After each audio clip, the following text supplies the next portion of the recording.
자, 여러분, 때는 바야흐로 조선시대. 산 좋고 물 맑은 경상도 어느 골짜기 작은 마을에 아주 경사스러운 소식이 들려왔습니다. 이 마을에서 성품 좋기로 소문난 김진사대구의 아들 철수가 드디어 장가를 가게 된 것이지요. 그 상대가 누구냐? 바로 이웃 고을에서 효녀로 이름난 옥분이었습니다. 옥분이는 얼굴이 보름달처럼 환하고 일솜씨는 또 얼마나 야무진지 모릅니다. 아침에 일어나 마당을 쓰는 솜씨는 마치 바람이 지나가는 듯 정갈했고 부엌에서 내는 칼질 소리는 경쾌한 가야금 가락 같았죠. 시부모님은 며느리가 들어온 뒤로 집안에 화색이 돈다며 입이 귀에 걸리셨습니다. 우리 며느리는 복덩이야, 복덩이. 김진사는 매일 아침마다 며느리가 올린 숭늉을 마시며 흐뭇해했습니다. 그런데 말입니다. 이 완벽해 보이는 며느리 옥분이에게는 남모를 고민이 하나 있었습니다. 바로 태어날 때부터 남달랐던 방귀였습니다. 보통 방귀가 아닙니다. 옥분이가 방귀를 참으면 얼굴이 노랗게 변하고 배에서는 천둥 소리가 났습니다. 하지만 시집 온 지 얼마 안 된 새색시가 시대. 어른들 앞에서 방귀를 낄 수는 없는 노릇 아니겠습니까?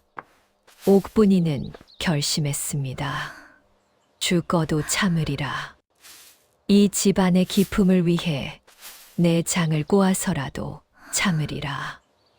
하지만 참는 것에는 한계가 있는 법.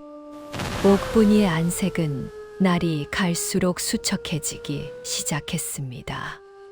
복스럽던 볼살은 쏙 들어가고 입술은 바짝 말랐습니다. 시어머니는 걱정이 태산이었습니다. 아니, 우리 며느리가 어디 중병이라도 걸린 게냐? 왜 저렇게 낯빛이 헐빛이냐? 남편 철수도 안절부절 못하며 보약을 지어오고 난리가 났습니다. 과연 이 며느리의 비밀은 언제까지 지켜질 수 있을까요? 결국 옥분이는 쓰러지기 직전 시부모님 앞에 무릎을 꿇었습니다. 눈물 콧물을 다 쏟으며 고백했죠. 어머님, 소녀 죽을 죄를 지었습니다. 사실은 제가 방귀를 못 뀌어서 병이 난 것입니다. 김진사는 이 말을 듣고 껄껄 웃었습니다. 허허, 아니 그게 무슨 큰일이라고? 방귀는 생리적인 현상인데 그걸 참다가 병이 나다니 어서 뀌거라. 마음껏 시원하게 뀌어. 시어머니도 맞장구를 쳤습니다. 그래, 아가 여기서 우리밖에 더 있느냐? 체면 차리지 말고 어서 시원하게 내질러라. 그래야 내 속이 편해지지 않겠니? 옥분이는 망설였습니다. 정말 괜찮으시겠습니까? 제 방귀는 조금 특별하답니다. 김진사는 부채질을 하며 자신만만하게 말했습니다. 허허, 이 사람아, 방귀가 특별해봤자 방귀지 어서 시작해라. 옥분이는 서서히 자세를 잡았습니다. 치마폭을 살짝 정리하고 기둥을 꽉 붙잡았습니다. 그리고 시아버지께 조심스럽게 부탁했습니다. 아버님 혹시 모르니 기둥을 꽉 잡으십시오. 어머님은 소뚜껑을 누르고 계시고요. 김진사는 속으로 생각했습니다. 어허, 장난이 심하구나. 며느리가 유머 감각도 있네. 하지만 옥분이의 표정은 그 어느 때보다 진지했습니다. 이제 조선 역사를 바꿀 거대한 폭풍이 몰려오기 시작합니다. 옥분이가 숨을 크게 들이마셨습니다. 그리고 배에 힘을 주는 순간 뿌우웅 하는 소리가 들리기 시작했습니다. 지진이 난 게 아닙니다. 옥분이의 뱃속에서 나는 소리였습니다. 그리고 드디어 뿌앙 하는 소리와 함께 엄청난 폭풍이 터져 나왔습니다.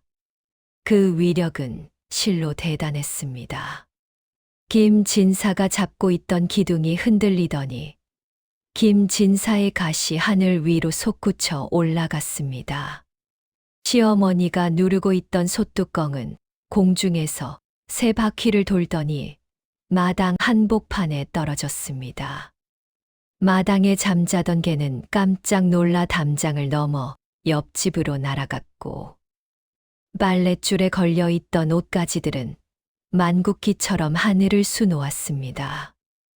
방귀가 멈춘 뒤 김진사는 넋이 나간 표정으로 갓도 쓰지 못한 채 멍하니 앉아 있었습니다.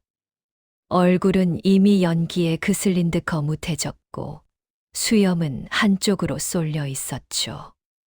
하지만 신기한 일이 벌어졌습니다.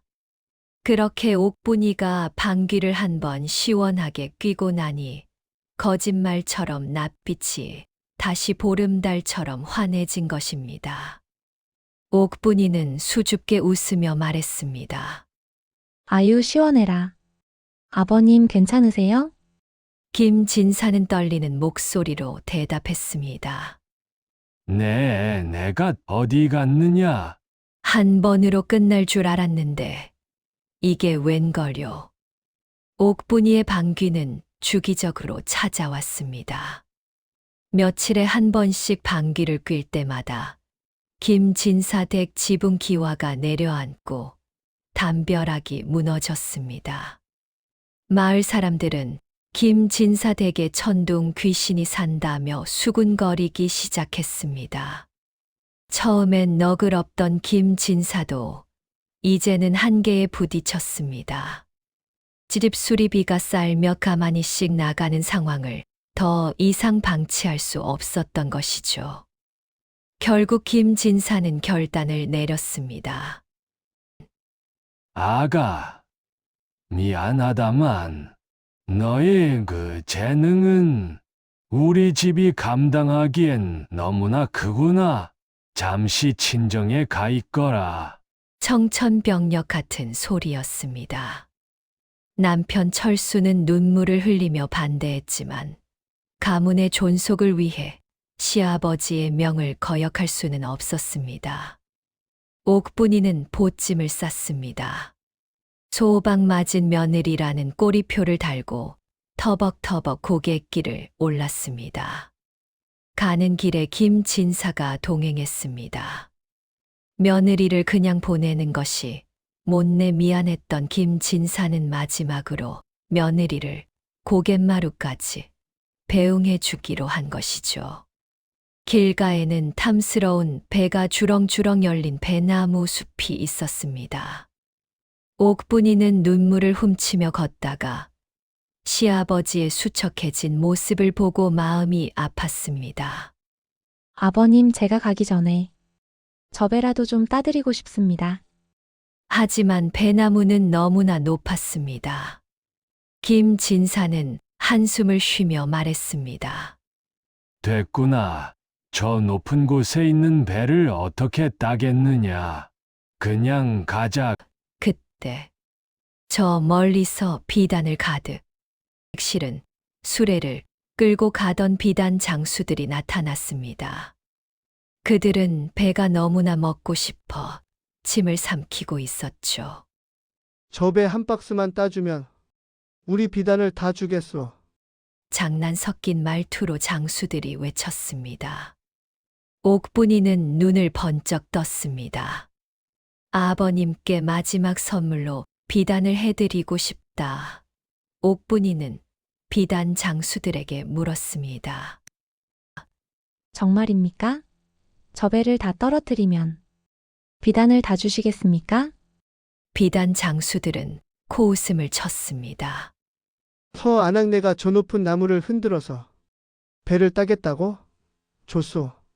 만약 다 떨어뜨리면 이 비단 수레를 통째로 주겠소. 옥분이는 치마를 고쳐 맸습니다. 그리고 비단 장수들에게 경고했습니다. 모두 눈을 감고 나무를 꽉 잡으세요. 이제 제 비기가 나갑니다. 김진사는 불길한 예감이 들어 얼른 바위 뒤로 숨었습니다. 옥분이는 숨을 크게 몰아쉬었습니다. 며칠간 참아왔던, 아니 슬픔까지 더해진 역대급 방귀 에너지가 응축되기 시작했습니다. 쿠앙! 이것은 폭발이었습니다. 옥분이의 엉덩이에서 뿜어져 나온 강력한 기류는 배나무 숲을 직격했습니다. 투두둑 소리와 함께 주렁주렁 매달려 있던 수백 개의 배가 동시에 땅으로 쏟아졌습니다. 뿐만 아닙니다. 배나무 가지에 걸려 있던 마른 나무십들까지 한꺼번에 날아가 장관을 이루었습니다.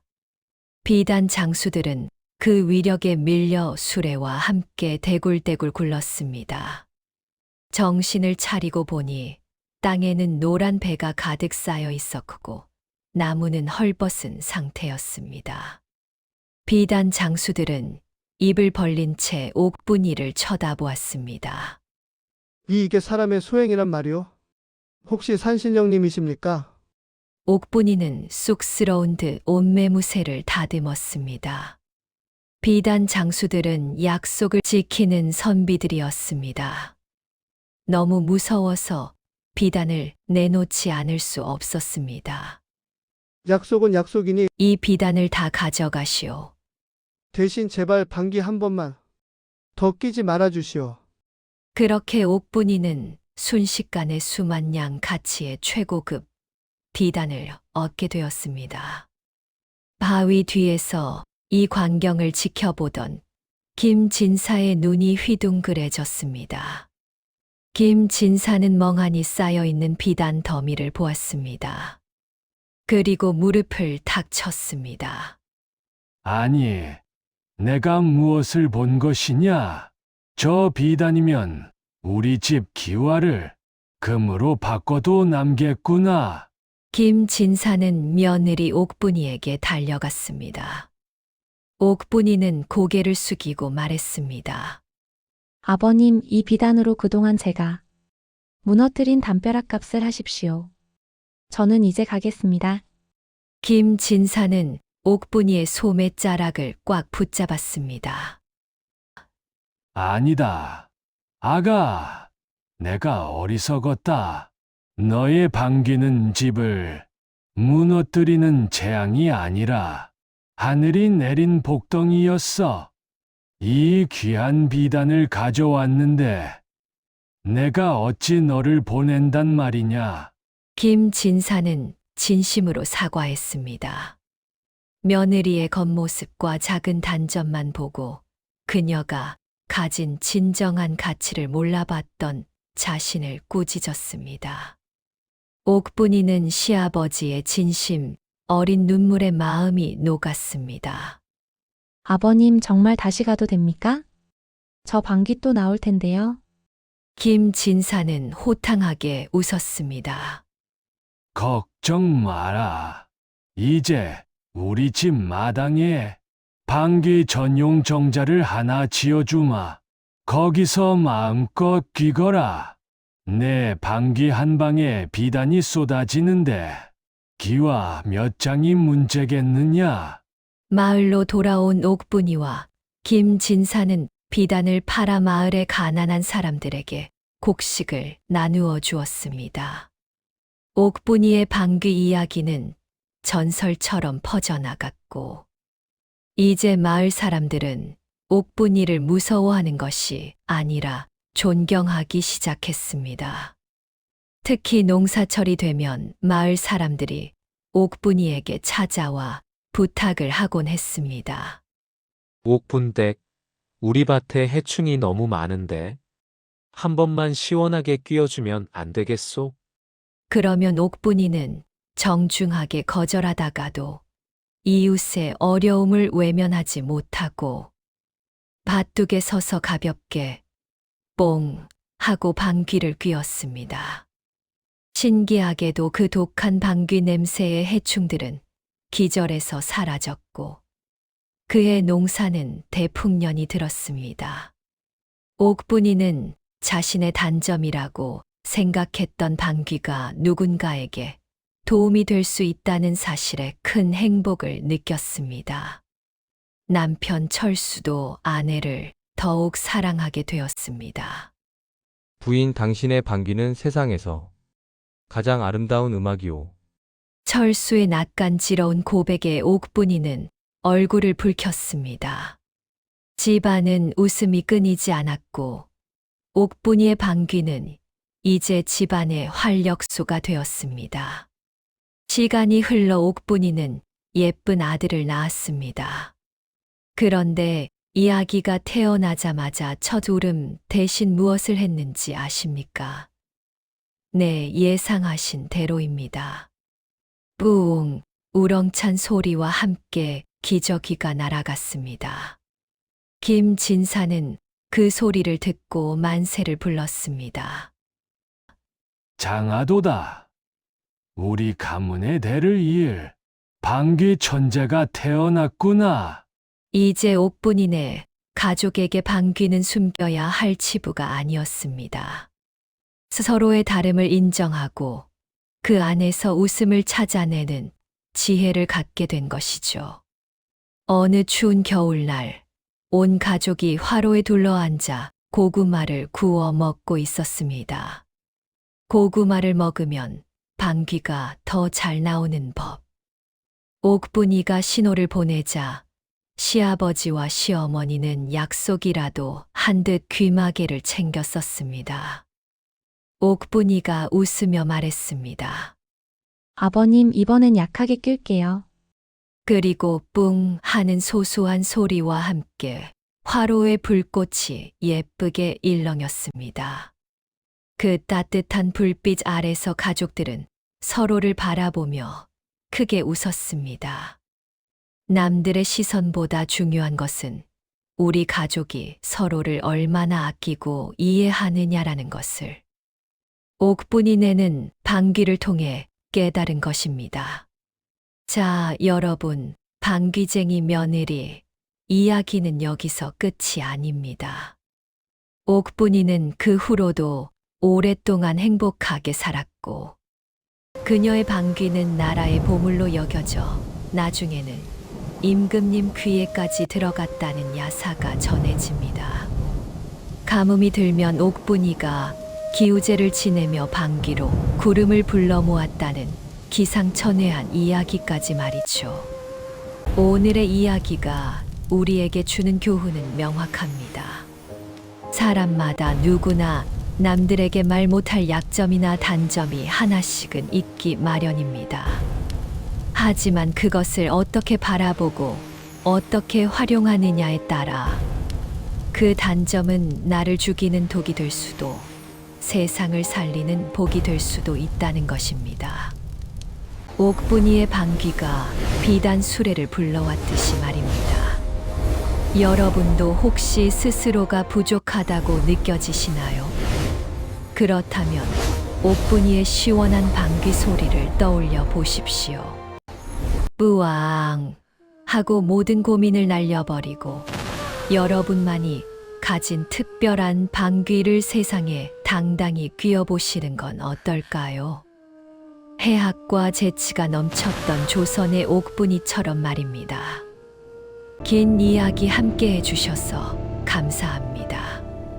다음에도 기막히고 통쾌한 우리네 이야기로 돌아오겠습니다.